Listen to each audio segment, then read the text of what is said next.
నెల 12 మహావైశాఖి వైశాఖ పౌర్ణమి రోజున మనం కొత్త పౌర్ణమిగా శ్రీకూర్మ జయంతిగా అన్నమాచార్యుల వారి జయంతిగా బుద్ధ పౌర్ణమిగా జరుపుకుంటామండి. ఇలాంటి పవిత్రమైన ఈ రోజు గుమ్మానికి ఏ ఆకులు కట్టుకుంటే చాలండి, మీ దశ ఈ రోజుతో మారిపోతుంది, రాజయోగం పడుతుంది, ఇంటికి ఉన్న అన్ని రకాల దరిద్రాలు తొలగిపోతాయి. ఈ రోజు ఇలా ఇంటి గుమ్మానికి ఈ ఆకులు కనుక మనం కట్టుకున్నట్లయితే ఎన్నో శుభ ఫలితాలు మీ జీవితంలో కలుగుతాయి. ఎలాంటి దోషాలు ఉన్నా సరే ఆ ఇంటికి కలగవు, నరదిష్టి నరపీడ ఆ ఇంటికి కలగవు. మరి అత్యంత శక్తివంతమైనటువంటి ఈ వైశాఖ పౌర్ణమి రోజున గుమ్మానికి ఏ ఆకులు కట్టుకుంటే మన ఇంటిలో అన్ని రకాల దరిద్ర బాధలు తొలగిపోయి అష్టైశ్వర్యాలు మనకి కలుగుతాయో ఈ వీడియోలో మనం వివరంగా తెలుసుకుందామండి. చంద్రుడు విశాఖ నక్షత్రానికి దగ్గరగా సంచరించేటువంటి మాసాన్ని వైశాఖ మాసం అంటారండి. మాసాలలో వైశాఖము రెండవ మాసం కావడము, అందులోనూ ఉత్తరాయణంలో ఉండడంతో ఇది అత్యంత పవిత్రమైనటువంటిదిగా పురాణాలలో తెలియజేయడం జరిగింది. మన సనాతన ధర్మంలో ఏ వ్యక్తి అయినా సరే ఎప్పుడు పడితే అప్పుడు సముద్ర స్నానం ఆచరించకూడదండి. వైశాఖ పౌర్ణమి రోజు ఖచ్చితంగా ఆచరించాల్సినటువంటి విధుల్లో సముద్ర స్నానం ఒకటి. ఈరోజు కరక్కాయ తీసుకువెళ్ళి సముద్రంలో వేసి సముద్ర స్నానాన్ని ఆచరించడం వలన నరఘోష నర దిష్టి అన్నీ తొలగిపోతాయని మన శాస్త్రం తెలియజేస్తుంది. జ్ఞాన పౌర్ణమి, బుద్ధ పౌర్ణమి, శ్రీకూర్మ జయంతి, అన్నమాచార్యుల వారి జయంతి, బుద్ధ పౌర్ణమి, ఇలాంటి ఇన్ని విశేషాలు ఉన్నటువంటి ఈ వైశాఖ పౌర్ణమి అత్యంత పవిత్రమైనటువంటిది. వైశాఖ పౌర్ణమి రోజున కూర్మావతారంలో ఎత్తిన ఆ శ్రీ మహావిష్ణువుల వారు ఈ భూమండలాన్ని రక్షించినటువంటి రోజుగా పురాణం తెలియజేస్తుందండి. ఆ అన్నమాచార్యుల వారు వైశాఖ పౌర్ణమి రోజుని జన్మించటము, ఆయన చేసినటువంటి ఆధ్యాత్మిక కీర్తనలు ఈ పౌర్ణమి యొక్క ప్రాధాన్యతను తెలియజేస్తున్నాయి. పౌర్ణమి నాటి చంద్రుడు నిండుగా ఉంటారు. మన మనస్సు మీద ఆ చంద్రుని ప్రభావం అనేది ఎక్కువగా ఉంటుందని చెప్పేసి జ్యోతిష్య పండితులు తెలియజేస్తున్నారండి. అందుకే పౌర్ణమి రోజున ఉవ్వెత్తున వెలిసేటువంటి మన మనసు స్థిరంగా ఉంచడానికి, శక్తిని బలపరచడానికి ఈ రోజు జపాలు, తపాలు, ధ్యానము చేస్తే చాలా మంచిదని చెప్పేసి చెప్తారు. ఇక ఈ వైశాఖ పౌర్ణమి చాలా ప్రత్యేకం. బహుశా ఏ పౌర్ణమికి లేని ప్రత్యేకతలు ఈ రోజున ఉంటాయండి. ఈ పౌర్ణమి ఆ విష్ణు భక్తులకు పరమ పవిత్రమండి.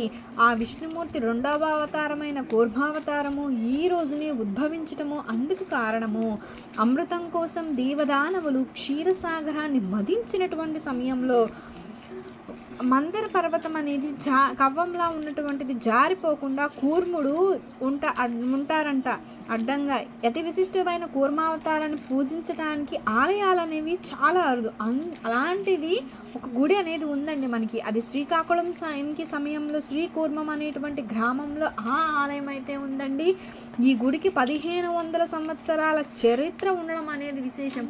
వైశాఖ పౌర్ణమి రోజునే విష్ణు భక్తులు ఆల్వార్లలో ముఖ్యుడు నమ్మ ఆల్వార్ జన్మించారని చెప్పేసి కూడా చెప్తారు. వైశాఖ పౌర్ణమి శైవులకు కూడా ప్రత్యేకం. శివరూపం ఉన్నటువంటి శివకేశ్వరుడు ఉద్భవించిన రోజు 8 పాదాలతో రెక్కలతో సింహపు దేహంతో ఉన్నటువంటి అవతారం అండి ఇది. పరమశివుడు మరి యొక్క అవతారం శరభుడు. ఇది సాధారణంగా చాలామందికి తెలియదు. ఇది శివుని యొక్క భీకర శక్తి రూపం శరభావతారం. చాలామందికి చాలా తెలియని పరమశివుని మరొక అవతారం శరభుడు. ఇది విశ్వాన్ని రక్షించడానికి శివుడు ధరించినటువంటి చాలా శక్తివంతమైనటువంటి రూపంగా చెప్పడం జరుగుతుంది. ఆయన శరభేశ్వరునిగా అవతరించి విష్ణుమూర్తి యొక్క కోపరూపమైన సగం మానవుడు సగం సింహరూపమైన నరసింహావతారాన్ని నియంత్రించారు. ఆ విష్ణుమూర్తి నరసింహావతారాన్ని తనకు ఎంతో ఇష్టమైనటువంటి భక్తులు ప్రహ్లాదుడు రక్షించడానికి, హిరణ్యకశిపుణ్ణి రక్షించడానికి ఎత్తారండి. అతన్ని చంపిన తరువాత నారసింహునిలో ఆగ్రహ జ్వాలలనేవి తగ్గవు. అదేవిధంగా గాండ్రిస్తూ ప్రపంచాన్ని మొత్తం భయంతో వణికించారు. దీనివల్ల జరిగేటువంటి అనేక అనార్థాలను ముందుగానే గ్రహించి ఇతర దేవతలు, అధిదేవతలు మహాదేవుణ్ణి సాయం కోరినప్పుడు ఆయన శరభావతారాన్ని ధరించి కోపంలో ఉన్న ఆ నరసింహస్వామిని శాంతింపచేసి మామూలు విష్ణుమూర్తి రూపంలోనికి మార్చాలని చేస్తారన్నమాట. శివావతారమైన శరభుడు మానవు, జంతువు మరియు పక్షి అవతారం కలిగిన అతిపెద్ద పరిమాణంతో బొల్లంతా పక్తులు కలిగిన రూపం. అనేక చేతులు పంజాలు కలిగి దాదాపు ఒక డ్రాగన్లా ఉంటారంట. అట్టలు కట్టిన జుట్టు ఆ రూపంలో చాలా కోపాన్ని సూచిస్తుంది. తలపైన ఒక పెద్ద జుట్టుతో ఉన్నటువంటి పాదం ఉంటుంది. శరీరానికి వెనుక వైపు విచ్చుకొని ఉండే పెద్ద రెక్కలు, అదేవిధంగా పొడవైన తోక వీపు పైన ఉంటాయంట. నోటిలో చాలా సూదిగా ఉండే దంతాలు, పటిష్టమైనటువంటి పంజాలు, ఆ రూపం ముఖ్య ఆయుధాలు. ఉరుముల నాటి గొంతు ప్రతిధ్వనులు సృష్టిస్తూ అస్సలు వినలేమండి. 3 కళ్ళు నిప్పు కణికల వలె మండుతూ ఉంటాయంట. పళ్ళు మరియు పెదవులు స్పష్టంగా ఏర్పడి కనిపిస్తూ ఉంటాయి. మొత్తంగా అన్ని సమయాలలో భరించలేనటువంటి శబ్దం వినిపిస్తూ ఉంటుందంట. మొదటి శివుడు వీరభద్ర రూపం ధరించి నరసింహస్వామిని శాంతించమంటారు, కానీ నరసింహస్వామి మాట వినిపించుకోరంట. అందుకే ఆకారంలోనూ శక్తిలోనూ నరసింహస్వామిని మించిన శరభావతారాన్ని శివుడు ఎత్తడం జరిగింది. శరభుడు తన పొడవైన తోకతో నరసింహస్వామిని ఎత్తి పడేయబోతారంట. నరసింహునికి విషయం అర్థమై శరభుడిని క్షమించమని చెప్పడం జరుగుతుంది. ఇది ఆ పరమశివునికి నరసింహుడు విష్ణువుగా మారిపోయారని అర్థమై అతన్ని ఇంకా బాధించలేదు. శివుని యొక్క ఈ అవతారానికి గౌరవంగా నరసింహుడు తన సింహపు చర్మాన్ని వలిచి ఆ శరభేశ్వరునికి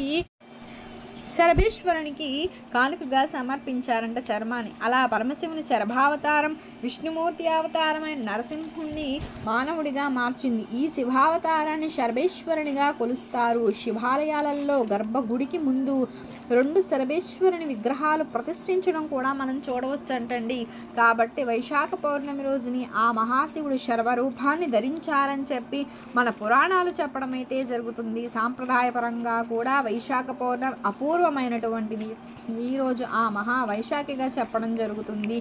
ఈరోజు సముద్ర స్నానం కనుక చేసినట్లయితే విశేష ఫలితం కూడా లభిస్తుందండి. ఇంత దృఢంగా ఎండలు ఎక్కువగా ఉండే సమయంలో పెరుగన్నము, గొడుగు, ఉదకం అంటే నీటితో నిండినటువంటి కుండలు గనక దానం చేస్తే చాలా పుణ్యమండి. లక్ష్మీదేవిని ప్రసన్నం చేసుకునేందుకు వైశాఖ పౌర్ణమి చాలా మంచిదండి.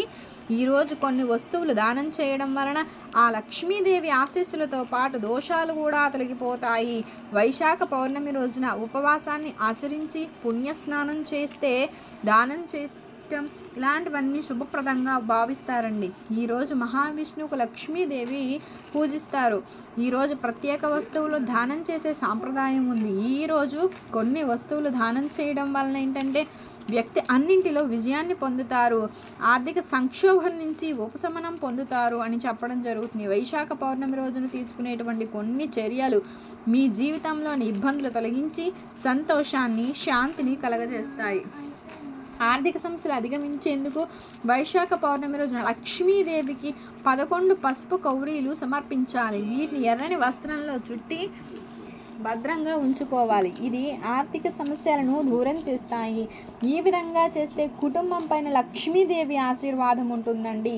ఆర్థిక లాభాల కోసం, లక్ష్మీదేవి అనుగ్రహం పొందడం కోసం వైశాఖ పౌర్ణమి రోజున చీపురును దానం చేయాలి. కొన్ని యొక్క విశ్వాసాల ప్రకారం చీపురు విరాళంగా ఇవ్వడం వలన ఆర్థిక లాభం పొందే బలమైన అవకాశాలనేవి ఏర్పడతాయి. తల్లి ఆశీస్సులు లభిస్తాయి. వైశాఖ పౌర్ణమి రోజున గంగ వంటి పవిత్రమైన నదుల్లో స్నానం చేయడం వలన జీవితంలో ఉన్న కష్టాలన్నీ తొలగిపోతాయి. పవిత్ర నదిలో స్నానం చేయడం, ధ్యానం చేయడం వలన జీవితంలోని కష్టాల నుంచి ఉపశమనం లభిస్తుంది. సంతోషం, శాంతి లభిస్తాయి. ఈ మాసంలో తాగునీరు అందించడం వల్ల పితృదోషం నుంచి ఉపశమనం లభిస్తుంది. కష్టపడి పనిచేసిన విజయం లభించకపోతే ఈరోజు నల్ల నువ్వులను దానం చేయడం శుభప్రదంగా చెప్పడం జరుగుతుంది. ఇట్లా చేయడం వల్ల వ్యక్తి కోరిన ఫలితాలు పొందగలుగుతారండి.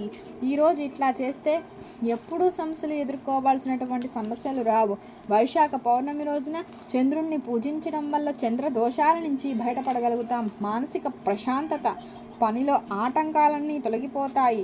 ఈరోజు పూజానంతరం ధ్యానం చేయడం అత్యుత్తమం. వైశాఖ పౌర్ణమి రోజున నీటితో నిండిన కుండ, చెప్పులు, భోజనం, పండ్లు, విసినికర్ర, ఇట్లాంటివి ఏదో ఒకటి దానం చేస్తే మంచిది. పితృదోషం ఉందండి అనుకుంటే వైశాఖ పౌర్ణమి రోజున రావి చెట్టుకు నల్ల నువ్వులు కలిపినటువంటి నీటిని అభిషేకం చేయండి. దాంతో పితృదోషం తొలగుతుంది. శని దోషంతో ఇబ్బంది పడేవాళ్ళు ఈరోజు రావి చెట్టుకు పూజించటం వల్ల శని దోషాలతో చాలా సమస్యలు అనేవి పరిష్కారం అవుతాయి. రావి చెట్టు వద్ద పాలు నీటితో అభిషేకం కనుక చేస్తే ప్రతి పనిలో మనం విజయం చేకూరుతుందండి, సంపద ప్రాప్తిస్తుంది. ఎవరైతే ఈ వైశాఖ పౌర్ణమి రోజున సూర్యోదయానికి ముందే నిద్రలేచి స్నానాది కార్యక్రమాలు చేసుకుంటారో వారికి ఉత్తమ గతులు కలుగుతాయి. ఉదయాన్నే స్నానం చేసి ఎక్కువ నీటితో రావి చెట్టు మొదటిని తడిపి ప్రదక్షిణాలు చేస్తే మీరు పూర్వీకులు తరిస్తారు. ఇక అత్యంత పవిత్రమైన వైశాఖ పౌర్ణమి రోజున మీరు ఉసిరి చెట్టును కానీ లేకపోతే వేప చెట్టును కానీ తాకితే చాలు మీకు జన్మ జన్మల పాపాలు తొలగి కోటి జన్మల మహాపుణ్యమైతే లభిస్తుంది. ఈ వైశాఖ పౌర్ణమి శ్రీ మహాశివునికి, విష్ణువుకు, లక్ష్మీదేవికి ఇష్టమైనటువంటి రోజు కాబట్టి ఈ రోజున ఆ త్రిమూర్తుల ఆశీర్వాదం కలగాలండి అంటే వేప చెట్టు లేక ఉసిరి చెట్టును తాకితే చాలు. ఈరోజు ఉసిరి చెట్టును తాకితే మీ ఒంటిలోని దోషాలన్నీ కూడా ఆ చెట్టు తీసేసుకొని మీకు పాజిటివ్ ఎనర్జీని అయితే కలగజేస్తుందండి. తెలిసి తెలియక చేసిన మహాపాపాలన్నీ తొలగిపోతాయండి. ఈరోజు వేప చెట్టును తాకితే మీకు అదృష్టం కలుగుతుంది. ఎంత కాలంగా అనుభవిస్తున్న కష్టాలన్నీ కూడా తొలగిపోతాయి. మీకు ఎంతో కాలంగా ఉద్యోగ ప్రయత్నాలు మీరు చేస్తున్నారండి, అయినా ఫలితం కలగట్లేదు అంటే వైశాఖ పౌర్ణమి రోజున ఉసిరి కానీ వేప కానీ చెట్టును తాకితే మీరు కోరిన ఉద్యోగం కలుగుతుంది. ఈరోజు వేప లేక ఉసిరి చెట్లు ఎక్కడ ఉంటే అక్కడకు వెళ్ళి ముందు ఒక చెంబుడు నీటిని పోసి చెట్టుకు ప్రదక్షిణాలు చేయండి. ఒక 3 చెట్టు మొదట్లో ప్రమిద పెట్టి 3 ఒత్తులు విడివిడిగా వేసి నువ్వుల నూనె వేసి దీపం పెట్టండి. ఆ చెట్టు చుట్టూ 11 సార్లు తాకండి. అలా తాకేటప్పుడు ఓం నమో నారాయణాయ మంత్రాన్ని జపించండి. 11 సార్లు జపిస్తూ తాకండి. ఇట్లా చేసినాక ఆ చెట్టు దగ్గర కొంతసేపు కూర్చుని ప్రశాంతంగా రండి. ఇట్లా ఎవరైతే చేస్తారో వారికి తిరుగులేని రాజయోగం అయితే కలుగుతుందండి. మీ కష్టాలన్నీ కూడా ఈ రోజుతో తొలగిపోతాయి. మీ ఇంట్లో కోట్ల వర్షం కురుస్తుంది. ఇక ఈ అత్యంత పవిత్రమైనటువంటి వైశాఖం రోజున గుమ్మానికి రావి ఆకులతో ఇప్పుడు చెప్పే విధంగా తోరణం కట్టుకున్నట్లయితే మీకు సకల శుభాలు కలుగుతాయండి. ఆ లక్ష్మీనారాయణ దివ్య ఆశీస్సులు మీకు కలుగుతాయి. ఆ ఇంటికి నరదిష్టి, నరపీడ తొలగిపోతాయి. ఆ ఇంటిలోని వారికి దోషాలు తొలగిపోతాయి. ఈరోజు చెట్టు మొదలు ముట్టుకోకుండా ఈరోజు 11 రావి ఆకులను తెచ్చుకోవాలండి. ఇక పసుపు దారంతో అంటే పసుపును తెల్లదారానికి పూసి ఆ ఆకులను మనం ఒక తెల్లదారం తీసుకుని దానికి పసుపు రాసి వాటికి ఈ ఆకులు తోరణం కట్టి దానిని ఇంటికి కనుక మనం తోరణం కట్టుకోవాలండి. ఇట్లా ఈ వైశాఖ పౌర్ణమి రోజున కట్టుకుంటే దుష్ట శక్తులు అనేవి ఇంట్లోంచి వెళ్ళిపోతాయి. అదేవిధంగా మీ ఇంట్లో బాధలు ఉన్నా, ఆర్థిక సమస్యలు ఉన్నా, దుఃఖం ఉన్నా, కష్టాలు ఉన్నా సరే ఇవన్నీ కూడా మీ కష్టాలన్నీ ఇంటికి ఉన్న వాస్తుదోషాలు, ఇంటిలో కూడా అనారోగ్య సమస్యలు అనేవి ఉంటాయి కదా, ఇలాంటివన్నీ పోవడానికి కూడా మంచి అవకాశం, అంతటి శక్తి ఈ రావి చెట్టు ఆకులకైతే ఉంటుందండి. ఈరోజు ఇలా చేస్తే మీ జీవితంలో ఉత్తమ ఫలితాలు అయితే కలుగుతాయి. ఎవరైతే శక్తివంతమైన వైశాఖ పౌర్ణమి రోజున రావి చెట్టు ఆకుల తోరణాన్ని మీ ఇంటి గుమ్మానికి కడతారో వారికి అద్భుతమైనటువంటి శక్తులు, దేన్నైనా సాధించే ధైర్యము కలుగుతాయి. అలాంటి ఇల్లు సిరి సంపదలతో తులుతూగుతుందండి. ఈ వైశాఖ పౌర్ణమి రోజున రావి చెట్టుకు అద్భుత శక్తులు కలుగుతాయి. ఈ సమయంలో ఆ శక్తిని మనం గ్రహించాలి అంటే రావి ఆకులను తాకడము, తోరణం కట్టుకోవడం వలన ఏంటంటే మనం అనేక రకాల సమస్యల నుంచి బయటపడవచ్చు. మన ఒంటిలోనికి అమృతం లాంటి శక్తి ప్రవేశిస్తుందండి.